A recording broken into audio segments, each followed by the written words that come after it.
இன்னைக்கு பொங்கல். ஆனால் இந்த வீடியோ வந்து நேற்று எடுத்தது. எதனால் எடுத்ததுன்னா, இந்த வினோத் வந்து இன்னைக்கு பிக் பாஸ்குள்ளே வரான்னு சொல்லிட்டு நானும் காலையிலேருந்து இருக்கிற வேலையெல்லாம் விட்டுட்டு நடுவில் வந்து இந்த டிவியை போட்டு பார்க்குறேன். வினோத் வந்த பாடு இல்லை.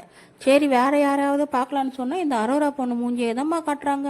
அவள் பாத்ரூம் போகிறது, அவள் குளிக்கிறது, அவள் பேசுறது, அவள் ஆதிரை கூட பேசுறது, கும்பலில் பேசுறது, சாப்பிட்றதுன்னு ஆக மொத்தம் அது பேர் வந்து பிக் பாஸ் கிடையாது, அரோரா பாஸ். அந்த கோவத்தில் என்ன பண்ணேன், எனக்கு டைம் கூட பார்க்காம 3 மணிக்கெலாம் நம்ம போய் ஷாப்பிங் போகலான்னு சொல்லிட்டு, நாளைக்கு பொங்கல்னு சொல்லிட்டு இன்னைக்கு நம்ம வந்து ஷாப்பிங் கிளம்பலான்னு சொல்லிட்டு போயாச்சு.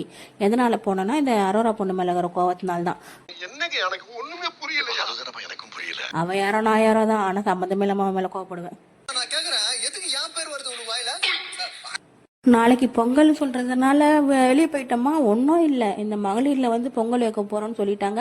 அதுக்கு ஒரு பானையும் அப்படியே நம்ம வீட்டுக்கும் சேர்த்து ஒரு பானை வாங்கலாம்னு சொல்லிட்டு போயிட்டோம். நார்மல் டைமில் இந்த பானை என்னமோ ஒரு 100 ரூபா 150 ரூபா தான் சொல்லுவாங்க. பொங்கல் டைமுன்றதுனால 250 ரூபா 300 ரூபா அப்படி சொன்னாங்களா. அதை வாங்கிட்டு வந்தோடனே வீட்டில் இருக்கவங்களாம் பரவாயில்லையே கம்மியாக வாங்கிட்டு வந்துட்டாங்க.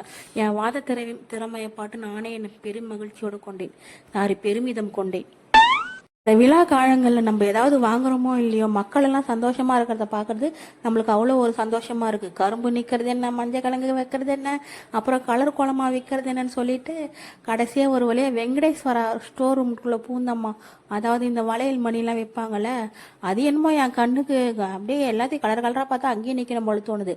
பெருசாக எனக்கு வளையல் போடுறதுலாம் சுத்தமாக பிடிக்காதா. இந்த ரெயின் ட்ராப் வளையல போடணும்னு ஒரு ஆசை வந்துடுச்சு. அதனால அந்த கடையில் இருக்கவங்ககிட்டலாம் என் சைஸு கேட்குறேன். என் உருவத்தை பார்த்து வளையல் தராங்களே ஒழிய, நான் படிச்சு சொல்கிறேன் என் கை சின்னதுப்பான்னு. பாந்திராவை எடுத்து கொடுத்து நானே வெறுத்து போயிட்டேன். ஏன்டா என் உடம்பு தான்டா பெருசு, என் கை பெருசு இல்லைடான்னு சொல்லிட்டு கடையை விட்டு கோவத்தோடு வெளியே வந்துட்டேன். இந்த பொண்ணுக்கு மட்டும் சில பல ஐட்டங்கள்லாம் வாங்கிட்டு நான் வெளியில் வந்துட்டேன். ஆக மொத்தம் நாங்கள் வீட்டை விட்டு வெளியில் போனது 3 மணி, வீடு வந்து சேர்ந்தது 9 மணி. அவ்வளோ பெரிய ஷாப்பிங்லாம் பண்ணல, அவ்வளவும் டிராஃபிக். இந்த பையன் வேற பக்கத்தில் உட்காந்து நம்ம ஏதாவது தப்பாக சொன்னோம்னா அதை கரெக்டாக சொல்லுங்க. என் வாயில் வந்து நான் சொல்ல மாட்டேண்ணா, வராதனால தானே பெணத்தின்னு இருக்கேன். வாங்கிட்டு வெளியில் வந்துட்டேன் பாருங்க. இன்னும் அப்படியே இருட்டாகி போச்சா, அவ்வளோ ஒரு சந்தோஷமாகவும் அந்த லைட் வெளிச்சதெல்லாம் பார்த்தாலே எனக்கு ஒரு ஜாலியாகிடுது. நம்ம கிட்ட காசு இருக்கோ, வசதி இருக்கோ, சோறு தண்ணி இருக்கோ இல்லை, ஆனால் மக்கள்லாம் சந்தோஷமாக இருக்கிறத பார்க்கும்போது எனக்கு அவ்வளோ ஒரு சந்தோஷமாக இருக்கும். என்னோட காலேஜ் ஃப்ரெண்டு அப்பா அவங்கெல்லாம் வந்து ஃபேமிலியாக ஃபோட்டோ போட்டோன்னு அதை ஸ்க்ரீன்ஷாட் எடுத்து வச்சு அதை பார்த்து சந்தோஷப்படுறாளா. ஆனால் நல்ல பொண்ணு தான் நான்.